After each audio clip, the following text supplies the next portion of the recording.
University. My responsibility was project leader, or the senior project engineer. We began to work on the design of a microchip that, when it was completed, was 0.75 millimeters in diameter, 7 millimeters long. It was the size of 1/4 of a grain of rice. Again, I want to say that I was not a Christian, and there were no Christians there. They said they wanted this to have a power source and be able to emit a signal. And they told us they wanted us to use lithium as a battery source. Lithium's used in watch batteries, it's used in heart pacemaker batteries, it's used in a lot of places. I designed into this microchip a little charging circuit that would charge that battery.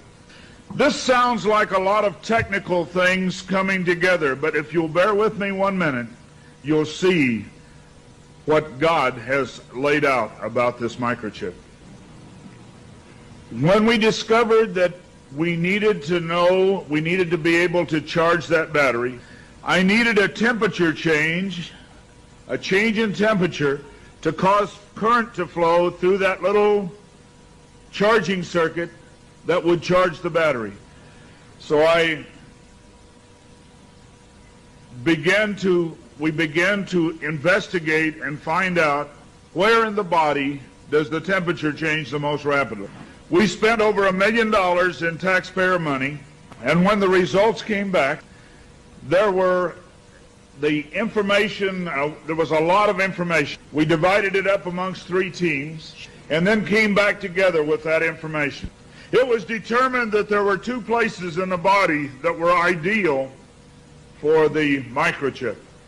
One was just below the hairline on the forehead. Every mother checks their child's temperature right here. So we could have paid the mothers $1 million and saved. I never saw a mother check their child's temperature on their ankle. Always right here. The other place was the hand, the right hand preferred, because most people are right-handed. This didn't bother me, and it didn't bother anybody else on the team. The hand seemed a good place. Nobody wanted it here. And so the design work, everything was completed. The microchip was done. You're seeing it now on some of the Discovery Channel presentations. There are people who have received it already. It is real. It's not something that's coming way down the road. They gave me a Bible. They told me not to read the book of Revelation. They said the book of Revelation is too hard to understand.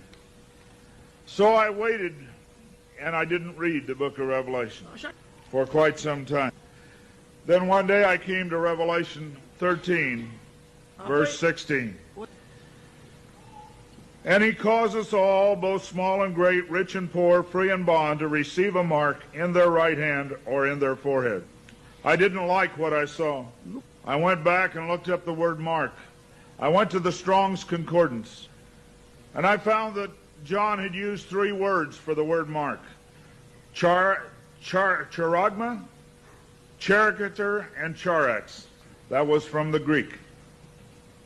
I looked at those words. They talked about a scratch or an etching. They talked about a lot of things. And I said, God, this isn't it. We didn't do it. He said, go to the word for 666.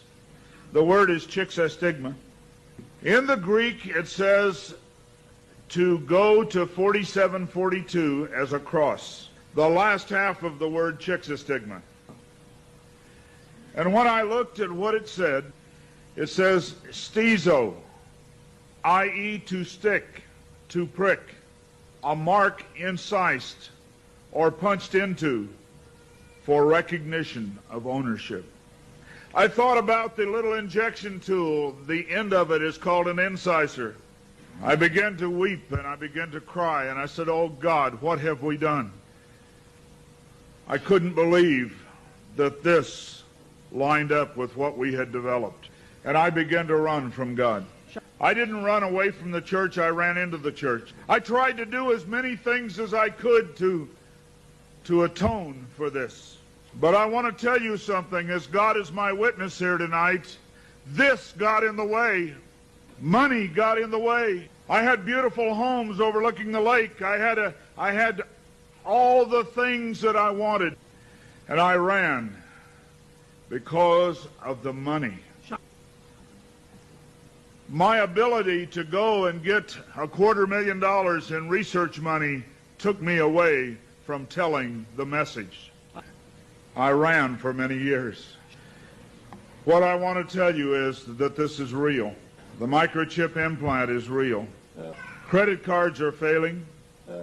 They can be counterfeited. The new smart card can be counterfeited. They can be stolen. They can be lost. All kinds of things can happen to a card. But you cannot lose your hand. Very quickly they're going to move to this being in the hand. And I tell you, as a Christian, you cannot take this. No matter what anybody says, God's Word says you cannot take it. No matter what they try to talk you into, God's Word says don't take it. In Revelation 14, verse 9, and the third angel followed them, saying with a loud voice, if any man worship the beast in his image, and receive his mark in his forehead or in his hand, the same shall drink of the wine of the wrath of God, which is poured out without mixture into the cup of his indignation, and he shall be tormented with fire and brimstone in the presence of the holy angels and in the presence of the Lamb. And the smoke of their torment ascendeth up forever and ever, and they have no rest day nor night, who worship the beast in his image, and whosoever receiveth the mark of his name. Here is the patience of the saints. Here are they that keep the commandments of God and the faith of Jesus. It's very simple. God's Word says to do not take it. Today there have been over 15,000 babies that have been given the positive identification, the microchip. Many companies are using the microchip as identification in their top-level employees. The Immigration Naturalization Service has a better passport, the human hand. So many of these things are all around us. We talk about the signs of the New World Order. God has spelled out in His Word just exactly what's going on today in the New World Order. Satan desires to have a one-world government. From the time he fell, he said, I want a one-world government. He wants to replace God. And so we see a government put together by men, a one-world government. The signs of the times are all around us.